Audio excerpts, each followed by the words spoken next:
This is A Different Perspective with Kevin Randle. A retired U.S. Lieutenant Colonel, Kevin Randle has been studying UFOs for nearly 50 years. Kevin has investigated some of the most famous UFO cases in the world and has been consulted for dozens of documentaries about UFOs.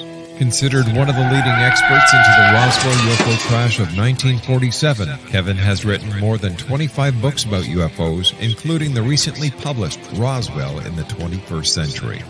Now, here's the host of A Different Perspective, Kevin Randle. And welcome to this edition of A Different Perspective. I am, in fact, Kevin Randle, as I said in the previous little note. I'm going to be joined by David RUDIAK here in just a few moments. I normally don't bring a guest back this quickly, but what's happened is I had responded to the Christopher Mellon email chain that suggested the Kingman UFO crash might be real, and I had looked at the Ray Fowler file. He did the in-depth investigation when this whole thing started in 1973. He did an in-depth investigation. And going through that file, I found another part of the investigation somehow has been overlooked.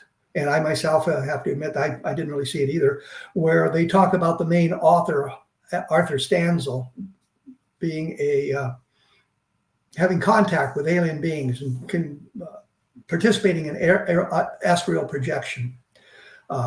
Projecting himself onto spacecraft out in the cosmos, and one of them some kind of a prison ship where the prisoners had been there for 1,000 years and things like that, which I think somewhat diminished Stansel's credibility, although his credentials, his CV is very impressive in what he had done in his education. But this other thing kind of cast a doubt on the Kingman crash, and I put up a blog posting about that, to which David responded, and he was looking at some other information about the Kingman crash, and we started trading emails about that and doing additional research. He has gone off in several other directions that somehow relate to this. I just did a thing with Lou Alessandro's latest book on a crash in Council Bluffs, Iowa. Well, not really a crash, an event in Council Bluffs, Iowa in 1977 that he mentions in his book, but gives us really no details. And the details are out there for us to see. I think that he had been more involved in the investigation. We would have had more information, I guess is where I was going with that thing. So we've been kind of dancing around that. So I'm bringing David RUDIAK on again to talk about some of the things he's found relating to the Kingman crash and another bizarre event that took place a couple of years earlier that is really bizarre. So, David RUDIAK, welcome to A Different Perspective. Yeah, howdy, Kevin. Thank you for having me back. Well, it's always a joy. We never got to mogul last time, and I don't think we will this time. So, well, we're doing Kingman now. Right, so. That's going to take us anyway. In the course of researching Kingman, I came across the work of Harry Drew, who's a historian, and he used to be a museum curator. And apparently he moved to Kingman, and he decided to look into the Kingman crash. And his story was he didn't expect to find anything, but then he found not only evidence of the Kingman crash that's associated with the Arthur Stanzel story, he also found evidence of two other crashes that happened within a week. And his theory was he said the Air Force was testing new long-range radar. They were boosting the power of the radar, and somehow this interfered with these saucers and brought them down. So that's what he attributes to the three crashes. Well, just taking a step away from Kingman for a moment, isn't that also the excuse for the Aztec crash? They were testing radars and brought the things down. Yeah, an interest, since you mentioned Elizondo, he I saw him interviewed by Ross Coulthart, and he said these craft may have an Achilles heel, namely certain, high-powered frequencies, might be capable of bringing them down. He said that. So I don't have an alien technology manual, so I don't know how they operate. I can see skepticism. You think they wouldn't be so vulnerable to radar, but maybe they do have a weakness. They Well, radar is a passive device. It's meant to detect something. It's not detect to attack it in any way. So, I, well, it could conceivably, you could focus your radar on one target and boost the power, and I guess it could conceivably interfere. I mean, the Air Force Scientific Advisory Board in 1997 put out a white paper about what they envisioned for the Air Force in the 21st century. And they mentioned a weapon, a high powered radio frequency weapon that would be used to stall cars. And that this takes us back to Levelland, 1957. And it made it sound like they had this weapon and, it had been tested, and they were advocating putting it in aircraft, and the point being, if you could stall vehicles on the ground, made it easier to bomb them. well, the other side, I think the Japanese during the Second World War invented some kind of a beamed weapon like that, but it was effective out to like 3 feet. So Right. it wasn't very effective Yeah. In Drew's scenario, this is bringing down craft miles away. And, you Yeah. have to wonder, if they could really have a powerful enough beam that could do that. Anyway, the first crash, he says, was April 18th. He says, this is based, I've been listening to podcasts with him. He says, this is based on finding the last guy of the retrieval team, which he said was sent out from Nellis Air Force Base near Las Vegas. How he found this guy, who he was, he doesn't say. So at this point, we just have his word for it. Did he name the guy? No, he didn't. Yeah, So that's the only thing he says, the guy has a granddaughter who's still talking about it. So maybe the granddaughter contacted him, and who knows? I mean, if we could get him on your show, then, it's a question we could ask him. Well, since you've mentioned that, let me just break in here and say that I have invited Drew on the program, and this guy, Preston Dennett, who also is a big proponent of the Kingman crashes, and neither one have responded to my emails. So anyway, this first crash, he says, was April 18th, 1953. According to this last survivor of the recovery team, on the 21st, they brought in this team of scientists, which would have included Arthur Stanzel. According to Drew, I mean, but there's significant differences. He said the saucer didn't crash; it landed softly. There were 4 survivors who looked almost exactly human, though a little different, and they were small. They were 4.5. That's true. He said they were 4.5 to 5 feet tall. This ties in with the strange story we're going to be getting to. Then he said there was a field kitchen he found at the site. He located the site. He says he's dated it to 1953. I think he said there was elevated radiation at the site too. Well, I don't understand how he would be able to date the field kitchen to 1953. I don't understand either, and I don't understand. He says it was an Air Force field kitchen, and I don't know if the Air Force used different rations from the Army or the National Guard. It could be that I have newspaper clippings from this 1950 story of this forest fire and the National Guard setting up a field kitchen. So I could imagine they were fighting another fire and they set up a field kitchen out where he found one. I don't know. I don't know if you can date field rations like that. Well, I know the sea rations that we had in Vietnam had dates on them, but the dates were kind of irrelevant. Bringing Could have been sitting around for a few years. Yeah, precisely. So you don't know when that would have been deposited in the Kingman area. Based on that, it could have come in at any time. Well, anyway, then he said there was a second crash north of Kingman. This first crash he placed it about 8 miles southeast of Kingman, at the base of the Hualapai Mountains, which figures into these stories also. The Strange Story from 1950. The second crash, he said, was north of Kingman on May 22nd, and this is about 13 miles north. He now takes tours out there, so yeah, he has photos. He left the landmarks. I know exactly where this place is supposed to be. I don't know why he thinks there was a crash there. I mean, I don't know what the evidence is. He said it hit a butte, it skipped off of it and left a scar, which he's seen. But how he knows it was a scar from a crash with a flying saucer, I don't know. And then it broke apart and it landed about 1,000 feet away from where it skipped off. But I know the exact spot, where he's taking these groups. Now that you're talking about the site that Stanzel was allegedly to. No, this is a different. This is the second she said happened.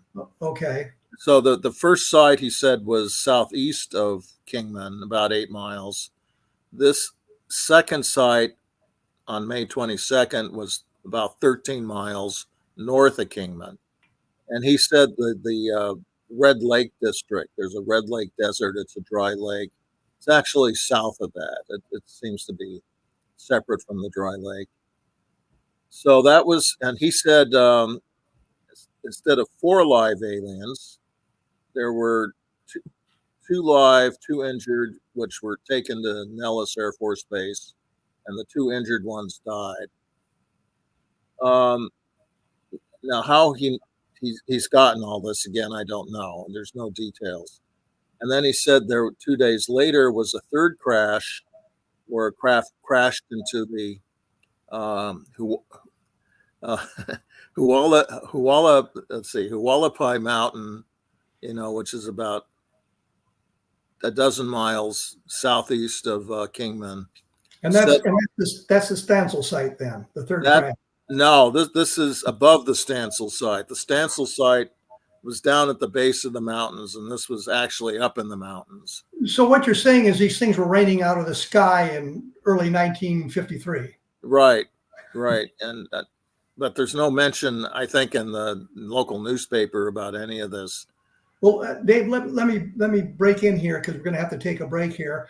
You've put up a new website about this at www.roswellproof.com/Kingman-Maine.e.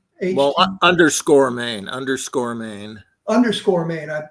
Yeah, right. Hard to read on this note here. And you've also got one with the same thing, /Kingman, I guess _1950 _newspapers. And then .html at the end. Yeah. Okay. I'll post these on my blog too, so people can link to these websites.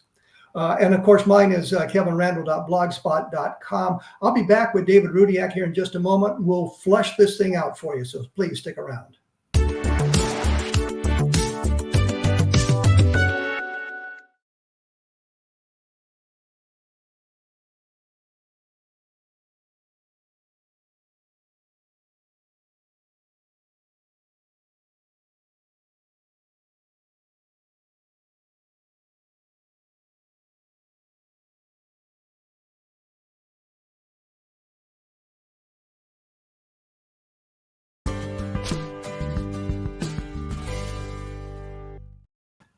And I am here with David Rudiak. We're talking about the Kingman crash in May of 1953, or a whole bunch of Kingman crashes around May of 1953.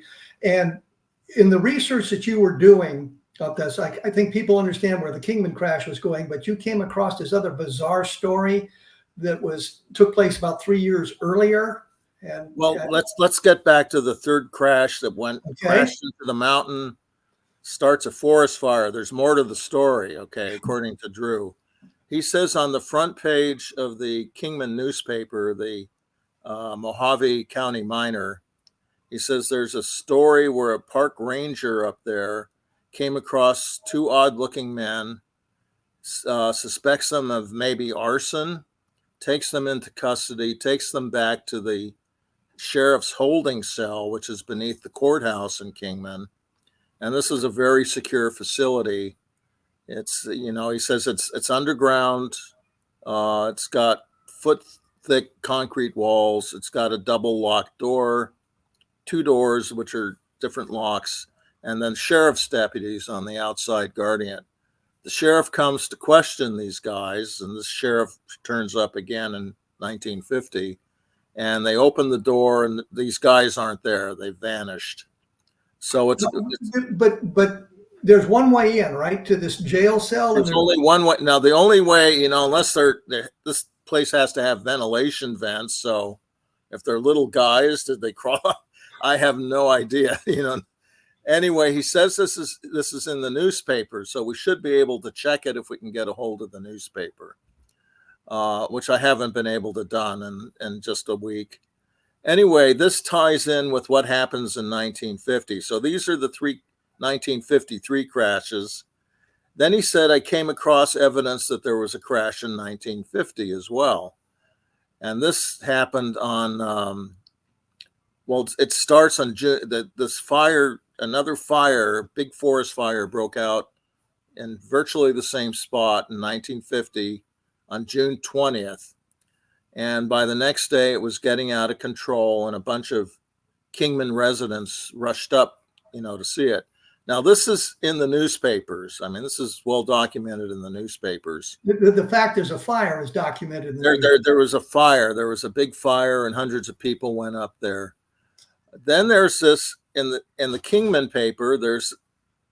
It's added on that the guy in charge of the National Guard in Kingman was one of the people who went up to fight the fire, and he's coming back to Kingman at night.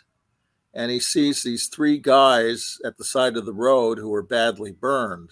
Well, do we have the name of this National Guard guy? Yes, Captain John Warren. So and I even have a picture of him. I found a picture of him and the sheriff. So that's, if you go to those web pages, you'll see those articles. I came up with about a dozen articles. So Drew says this was a widely carried story. So I said I should be able to find it.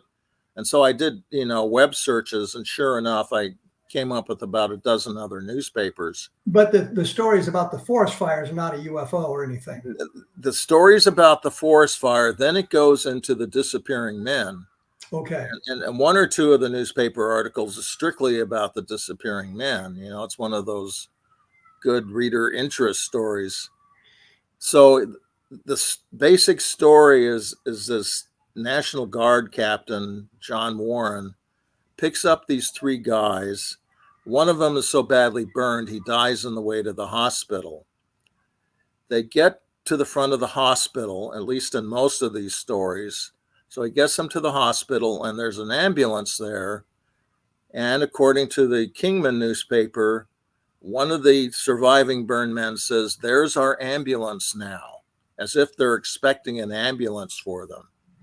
And in the ambulance, there are 2 more men, I guess, sitting in the front seat. And this Captain Warren asks them who they are. And one says, oh, I'm the driver. And the other says, I'm an intern. Then this ambulance crew loads the dead body, and the 2 injured men into the ambulance. And Captain Warren says he drove away, and then nobody ever sees them again. They don't go into the hospital. Well, let me interrupt here so we have it clear. Captain Warren takes the injured men and the dead guy to the hospital, and there's an ambulance. It doesn't take them into the hospital. But he gets to the hospital where he sees an ambulance outside the hospital. He says there was an ambulance with 2 men. Okay. And then he leaves them there, and then according to the story, he was assembling his National Guard unit. He'd come back to Kingman at 9:30, and it says by 10:30 he contacted all the National Guard in town, about 24 men, and he was assembling them to fight the forest fire because the forest fire was still raging. So in the middle of all this, it says he was talking to reporters and radio reporters. He mentions the story about picking up the 3 men. Now, since there's a dead body mentioned, the sheriff is going to have to get involved. He has to find out about the dead body. So it's not unclear. I'm missing the second half of the story. I found the front page, but I need to find the rest of the story. It's got to have some juicy details in it. The sheriff gets involved, and these stories say he set up roadblocks in and out of town. He searched the town, and he put out an all points bulletin in 3 states: Arizona, Nevada, and California. So they checked the hospitals to see if anybody had checked in. Nobody checked in with burned men. So that's where it was. Now, Drew and 2 of his podcasts, in one of them he said the sheriff was chasing the ambulance and it disappeared in front of him. And in another, he says he was a few minutes behind the ambulance, and then he doesn't say, but apparently he never caught up with it. That's not in any of the news stories I've seen, that part of the story. So I don't know if he added it in or he has a source. Maybe he found the police report on this. So again, another question to ask him.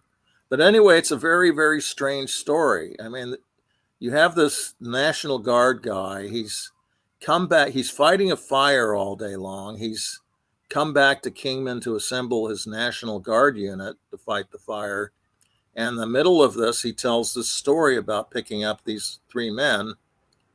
And of course, the possibility of hoax comes up because it's just his word, that this happened. And yet he would lose everything, if this hoax were exposed. He would probably be booted out of the National Guard. Well, there's one thing that I think they factor into part of that is you're talking June 21st of 1950, right? Right. 4 days later, the North Koreans invade South Korea. And that changes the dynamic of the military because now they have to respond to this war that's broken out on the Korean Peninsula.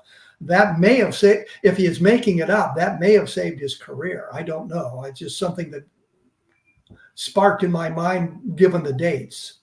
Yeah. I mean, at some point, there was a lot of UFO activity, including some mass sightings that occurred in the area. That's quite unlike 1953. There wasn't much going on, though. There was a sighting of 8 saucers in Prescott, Arizona on, I think it was May 21st, which was the day Arthur Stanzel said, he was taken to the site. So that was 100 miles away from Kingman. It's not clear how it's related, if at all. Other than it may be off-world craft that we're talking about. And Possibly, yeah. Back to this 1950 story. So it's just, you can verify, Drew is correct. This was a widely carried story. It certainly was in the newspapers, including the local paper. And it's kind of puzzling, what happened. I seriously doubt a hoax, and yet I can't think of a good, plausible alternate story, conventional explanation. I mean, I came up with a scenario where, the other thing about these men that he picked up, they're referred to as youths and young men, suggesting they were smaller than normal, maybe like young teenagers. But it doesn't give any other description of them, not in the stories that I have. So again, you're talking about small men, sort of an odd situation where they're found, just like in 53, where this ranger picked up 2 men near this fire in 53, and then they vanished. And then these men vanish as well, along with the ambulance. So we do have in 50, we do have many reports of UFOs in the area at that time. Yes. And in so, fact, on the same day that the fire broke out, which was June 20th, there was a report of 2 over in Flagstaff, Arizona, which is about 130 miles east of Kingman. And that was seen by 5 people. And he said they had a dark spot in the center. They looked metallic. And then they rose above the smoke of forest fires, and one disappeared to the east and one to the northeast. but it was the same day that the fire broke out. Which does not necessarily mean the two events are related. Absolutely not, But then on the 21st over in California in the early morning hours was a famous UFO incident at Hamilton Air Force Base, north of San Francisco. And do you know the one I'm talking about? Yes. There were 3 control tower operators, and they said the saucer which was roaring and trailing a blue flame, I think circled around the base 3 to 5 times. I would have said when you're saying it's roaring and it's trailing a blue flame, I'm thinking immediately meteor, because meteors can do that. They do make a loud sound when they're lower in the atmosphere, and they can trail blue stuff. I think they said this circled around them. But if it circled the field, that went away, and then it kept approaching the base. Yeah, that kind of rules out meteor. Yeah, exactly. And I came across, about 24 hours later, down in the Central Valley, there was a judge who said he couldn't sleep. He went outside and he saw a roaring saucer, with another smaller saucer doing acrobatics around it. This was in was it Visalia? I forget. Shafter, California. And he was the only eyewitness, but there were other people in the area who said they heard this roar and compared it to the roar of a streamliner train, as it went through. So very loud. And I found on the 24th in San Jose, California, there were 2 witnesses. This was about 11 at night, saying a roaring object came over their head. And then well, let me break in here, David, because I got to take another break. Yeah, they keep interfering. Once again, his website is roswellproof.com/Kingman_main.html and roswellproof.com/Kingman_1950_newspapers.html. So you'll be able to see those. And as I say, I'll try to get those up on my blog, so anybody who wants to follow the lead can get there and take a look at the newspaper articles. So what you've done is document this bizarre story, which doesn't mean it's true, but right, exactly. The story was there. I've got to take a break. We will be back right after this, so please stick around.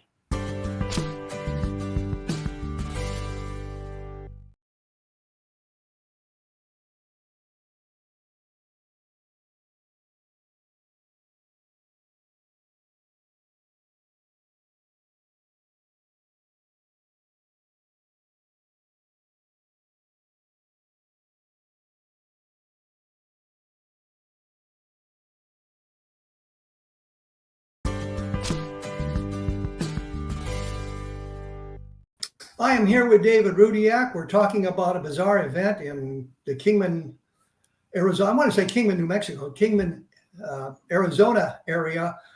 UFOs being seen quite a bit. We've got an ambulance that seems to be disappearing. We have 2 men, and I guess in a jail cell that disappeared. Documented in the newspaper, but it's merely the account of this Captain Warren talking to reporters. There's no official documentation or other corroboration. Is that correct? Where we are right now. The 2 men disappearing in the jail was from 1953. That was a different story. Okay. But they were both, these 2 men in 53 and the 3 men in 1950 were both picked up near a forest fire, up in the mountains south of Kingman. So and they were both referred to as being small men or, strange looking in some way. It's unclear. But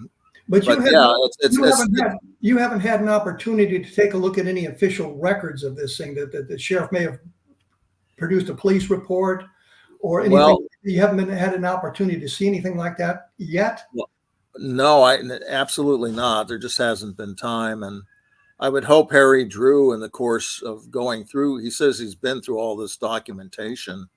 Maybe he looked that stuff up and he has it. That would save us a lot of time. I was bothered by in some of the stories I read with Harry Drew and Preston Denman talking about documentation at the museum there in Kingman, Arizona. But as near as I can tell, that documentation begins with Ray Fowler's file, and I don't know how extensive it is. I don't know if they have the whole file there, which would be an interesting question to get answered. And if there's other documentation other than newspaper reports and maybe personal remembrances of this kind of thing. But I haven't been able to get to Kingman to do that yet. Well, Drew says he's found eyewitnesses to some of this stuff. I don't know who they are again. They were old timers. So again, we don't know who the witnesses are. We don't know what they said. We're getting to the point where we are in the Roswell case where all the primary witnesses are gone. And we're getting to that point here where they may all be gone if there are primary witnesses, but I'm still not convinced there was a crash in Kingman, but that's just me. Right. Well, he said this last survivor of the recovery team, that the granddaughter was still telling the story. So, if we could find the granddaughter, we could ask her, I suppose. Well, the question becomes, is the grandfather still alive, or are we stuck with a secondhand witness? No, he said the grandfather, he interviewed the guy around 2006 and he died a year later. Okay. So all we have now is the granddaughter relating the story.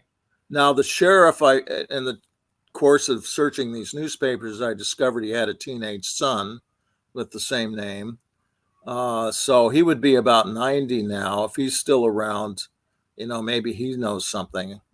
It's a very common name. And, the sheriff was Frank Porter. So there's a million Frank Porters out there. It would be hard to track this guy down, but I suppose it could be done. Okay, so where we stand now on the story is we have the forest fire in 1950 and the disappearing people. We have UFO sightings in the area, but nothing that relates specifically to either the injured men or the fire that relates to UFOs, which was badly. Well, there were a lot of UFO sightings. I mean, the one I've researched the most was in June 24th. And this occurred almost simultaneously when the White House learned of the Korean invasion. And so I've had this theory that maybe some of these spectacular events are tied in with world affairs. And it's like saying we're paying attention to what's going on. This happened primarily in Nevada, where a UFO was making these giant circles and leaving a spiral trail. And this occurred over a period of about an hour from southern Nevada or southern California, clear up to northern Nevada. Well, let me break in just to point out, Kingman, Arizona is 90 miles south of the Boulder Dam, which is Nevada. Right, exactly. Close. Right. So but this thing was seen by airline pilots in northern Arizona and southwestern Utah. So they reported this. They were able at least to see the trail, from hundreds of miles away. So Kingman, it was seen from Cedar City, Utah, which is in southwestern Utah, not too far from Las Vegas. So Kingman should have been able to see it. If people were outside and looking in the right direction, they should have seen this event on June 24th. 1950. 1950, right. I say that just to separate it from the 1953 Kingman crash. Now, this event, I think it was so unusual and so spectacular. It should be proof alone that these things are real. I mean, too many people saw this. It left a physical trail. I can't think of any remotely plausible conventional explanation. Well, what's interesting, I had Robert Schaefer on the program a couple of weeks ago, and I asked him specifically, what would you accept for evidence of some kind of off-world visitation? And his answer was multiple independent witnesses over a large area seeing the same thing and reporting the same thing. So what you're describing there is something that would fit into his kind of definition of evidence for an off-world visitation. Yeah, exactly. There was another mass sighting over Phoenix on June 29th, so a few days later, and this occurred, according to the Phoenix newspaper, over a period of 7 hours. And it looked like a giant ice cream cone in the sky, white ice cream cone, very brilliant, much brighter than this. And this was daytime. So it couldn't have been a star. It wasn't the moon. They said it was fairly near the sun, and it sort of moved at the same pace, like it was an astronomical object. But it was visible for 7 hours, and they said thousands of people in Phoenix saw it. So, what the hell was it? They talked about it looking like an ice cream cone. So you think, well, maybe a skyhook balloon, but My thought exactly. But I checked the Alamogordo, and they didn't start that till a couple weeks later. So there was nothing that I know about, no balloon sightings. And they were looking at this through telescopes from Phoenix, and they said it wasn't swaying like a balloon, and it had a very bright flashing light on the top of it. I don't know what it was. It's very bizarre. That involved William Rhodes, who we know from 1947, took those 2 photos over Phoenix, and we're still debating that, whether he hoaxed that or not. But I fall for those interested. I fall on the side that he did not hoax those; that they're legitimate photographs. I tend to think they were too. I communicated with a couple of people who knew him back then, and said that Rhodes was a very acidic kind of guy. He was very sort of arrogant, but his big thing was solving puzzles, solving riddles, and something like this would fit, of course, into what he would be interested in doing.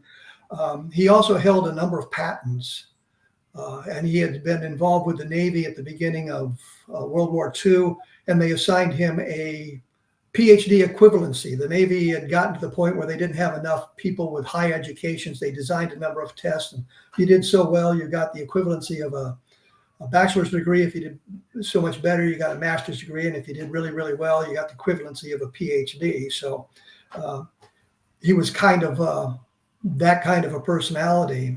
Didn't get along. He referred to himself as Dr. Rhodes. Yes, but there is some evidence that is not completely and totally bogus.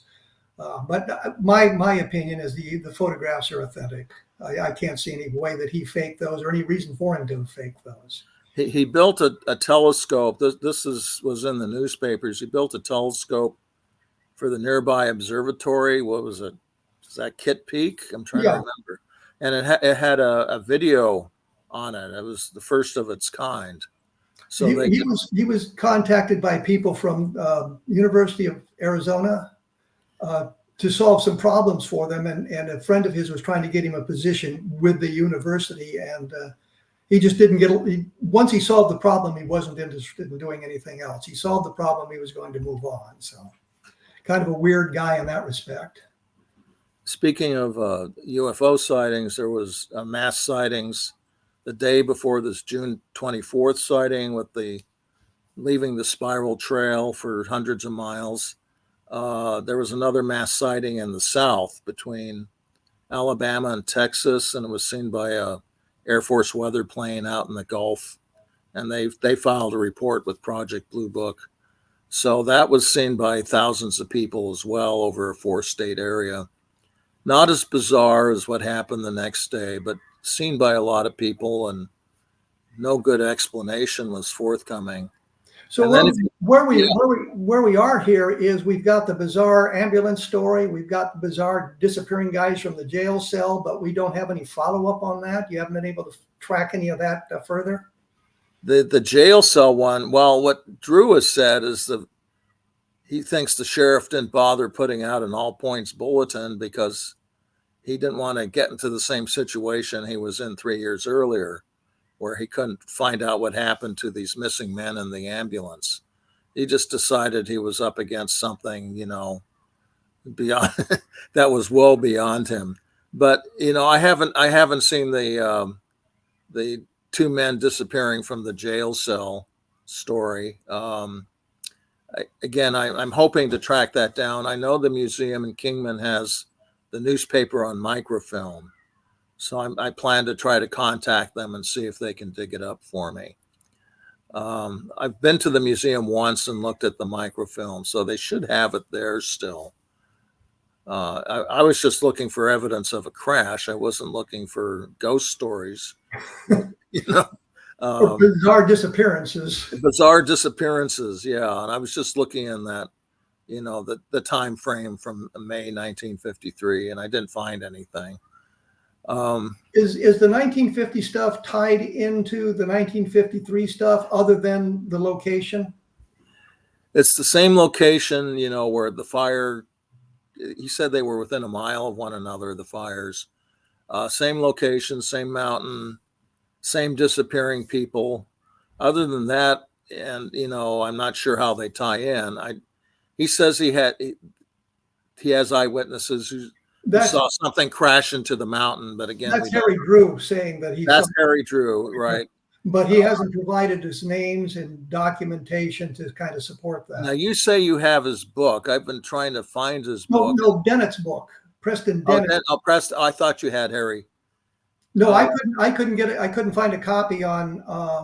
I couldn't find a copy available other than for some outrageous fee. So I've got it's Arizona UFOs over Arizona, I think, by Dennett, and I read his stuff about other crashes in Arizona as well. But then I probably should get you up to speed on that.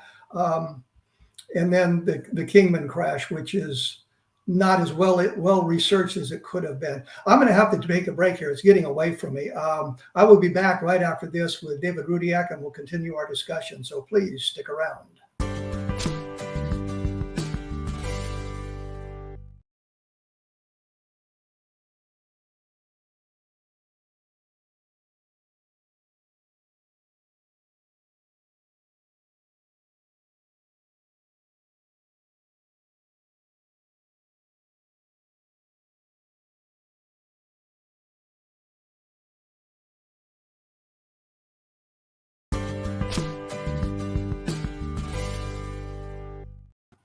And once again, I'm joined by David Rudiak. He living in California, me nowhere close to California.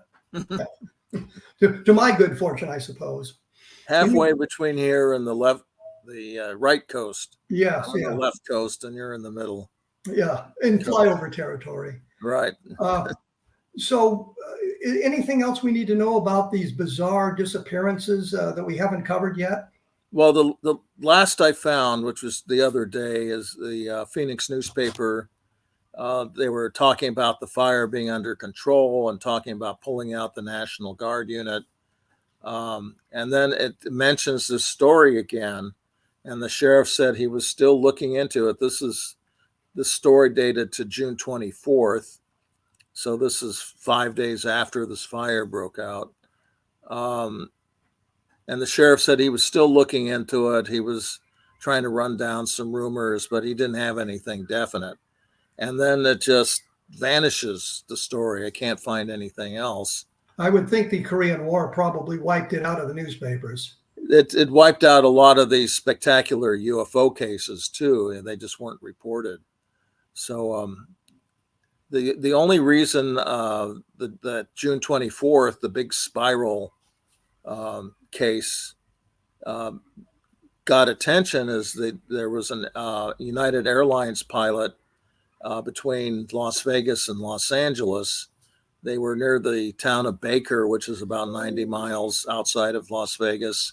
And they saw this thing in the sky, and everybody on the plane saw it in the sky.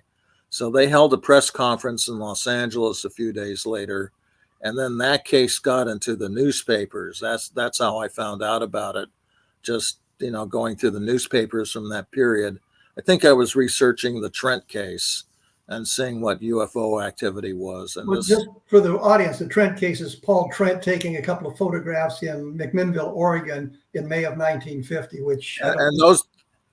I think that he took them on May 11th, he said, and then they were first published in the town newspaper on June 8th. And then by June 10th, they were nationwide. And then Life magazine came out with the photos. I think right around when this Kingman thing happened, what was it, June 21st or 22nd was the Life magazine where they published the Trent photos. Which, by the way, have not been adequately explained. No, I've been up to the Trent place twice and done measurements and done computer models, and I can't find anything wrong with these photos. They appear to be genuine as far as I can tell. I had a train of thought here. And this June 24th case with the giant spirals. I think the most interesting report was from northern Nevada. It was a town called Fallon, which is, I think, 30 or 40 miles east of Reno. And this woman said she saw this thing racing, making these giant circles in the sky, and it made 3 loops in a minute. And then her husband, who wrote for the newspaper, and the sun came out, and they witnessed this. The object had departed by then, but they saw this, these huge spirals, and he estimated them being 10 miles across. So I did the computation, and it came out that if those numbers were accurate, about a 10 mile in diameter and 3 circles in a minute, this thing was going 5,600 miles an hour. He wrote a column, for the paper, and I've just tracked down the son, and I'm going to try to contact him. He's still around, I think, and see if he remembers the incident. And what I'm hoping is somebody took a picture at some point. I haven't made, there are no pictures, in any of the newspaper articles. Well, what you have to remember, we're talking 1950 here, and it's not like the today's environment where everybody's got a really good camera with them at all times in their phones. So. And this was also at sort of sunset and twilight, so the light wasn't so great. So maybe now, when you say it was 10 miles in diameter, you're talking about the smoke trail left by the object, not the object right. 10 miles in diameter. Right, exactly. The airline pilots, there were a bunch of them in the air and on the ground. A lot of pilots on the ground, so there's a lot of CAA control operators all over the place. Well, I'm going to change the They estimated the altitude at above 50,000 feet, most of them. So it was way up there. Well, I'm going to change the course of the conversation here because we just have a couple of minutes left. And you had some comments about Lou Alessandro's book, or you had taken a look at, you had some. Well, I haven't seen the book yet. I've been listening to the interview that Ross Coulthart did with him. And then Coulthart and Bryce Sobel have a show, Need to Know, and they were discussing it. So Elizondo said there was a Roswell crash. He said 2 craft were involved. I guess they collided or something. And well, the Stan Friedman scenario. Yeah, basically. And so one flew away and the other crashed. The other blew up or whatever. He said there were bodies recovered. He said 4 bodies. I think that Chester Lytle, who knew Butch Blanchard, who was a commander in Roswell in 1947, Blanchard told him there had been 4. And Right. Lytle was a scientist of impeccable credentials, and I can't imagine Butch Blanchard, who ended up as the vice chief of staff of the Air Force, making up a lie like that to tell his good buddy, the scientist, about it. But Blanchard did say there were 4 bodies. Yeah, again, the information is secondhand, obviously. The other thing Lytle said is that he knew of UFO cases at the Nevada test site where they were testing the bombs, and that's where, Arthur Stanzel, of course, worked. Stanzel, in his interview, said at one point he and other scientists there had witnessed some kind of a UFO sighting between a series of tests. And then later on, he said, well, no, I wasn't really there. I heard from my friends about that. He didn't see the UFO. He had heard about it. Okay. So he kind of skated around that a bit. Well, Lytle said that he heard of incidents at the test site. Yeah.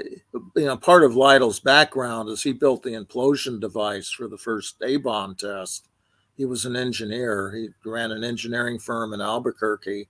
And then afterwards, he was employed, by the Department of Energy, which is now Well, it was the Atomic Energy Commission back then. Now it's the Department of Energy. So he was involved in maintaining the nuclear arsenal.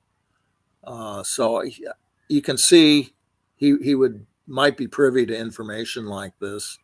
He said he also knew where bodies were held at Wright-Patterson. He knew where the building was.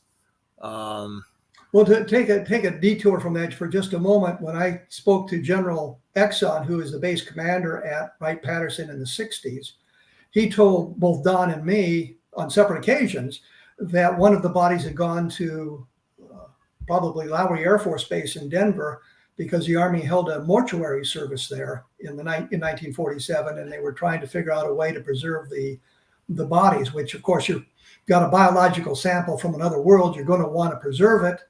Find ways to preserve it because you don't know if you're ever going to get any more samples like that. Right. How is that related to what was the big hospital there?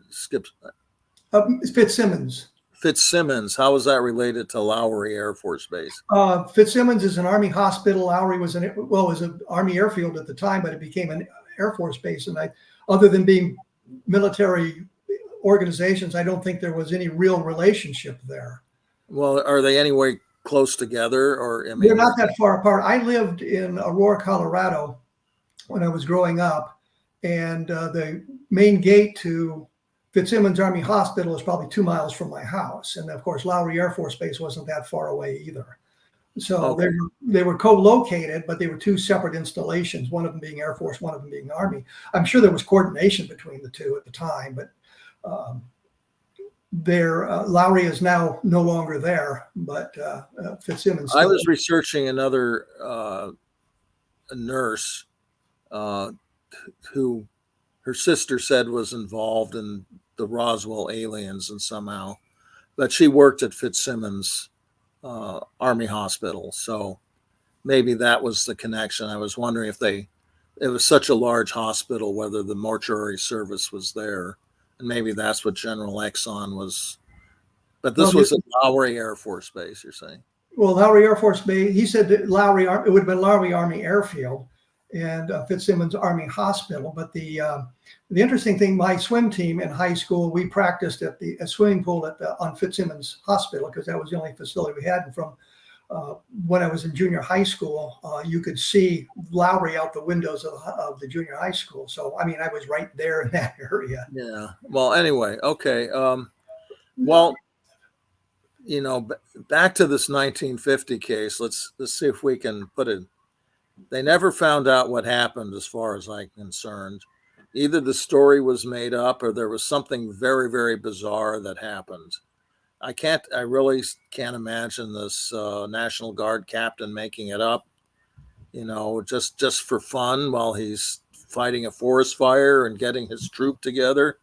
He says, I'll just throw out a little ghost story for the reporters.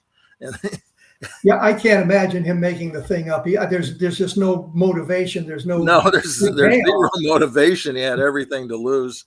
And then we're left with, well, what happened then? If this really happened, who were these guys? I dreamt up the scenario was a Russian saboteur team, and they went up to set the fire up in the mountain, and they were communicating with walkie-talkies with their Confederates, and the ambulance was their extraction vehicle. And then, so that's why they were expecting it. I don't believe stuff like that either. It's just I was thinking along the same lines that there was some kind of hanky-panky going on, but it wasn't Soviet. It was actually some clandestine intelligence operation for some reason that got out of hand. But if you were badly burned like two of these guys were, you would think they would check into a hospital somewhere. And, you could say the whole scenario. Well, I guess this is what I signed up for. I'm going to die of this, and because they don't want this coming out. Well, you might say the whole scenario blew up in their face. Yeah, literally. David, I got to let you go. I appreciate you taking an hour to share this information with you. I know you've done a lot of research.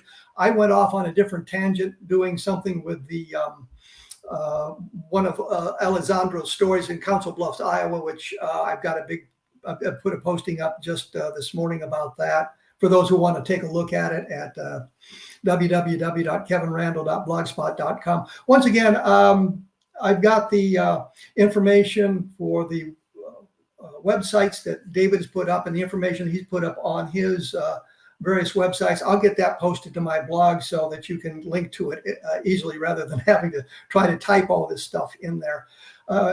Take a look at www.roswellproof.com and you may be able to link easily from there as well. We've got other stuff coming up. I should point out that the books on Roswell are still available, Understanding Roswell and Roswell in the 21st Century. I've got a long book on Level Land, Texas, if you're interested in the electromagnetic effects and that sort of thing. And I've done a book on 1973 that deals with the Hicks and Parker abduction, so you can take a look at that. I will be back later on with another edition of A Different Perspective. Thank you.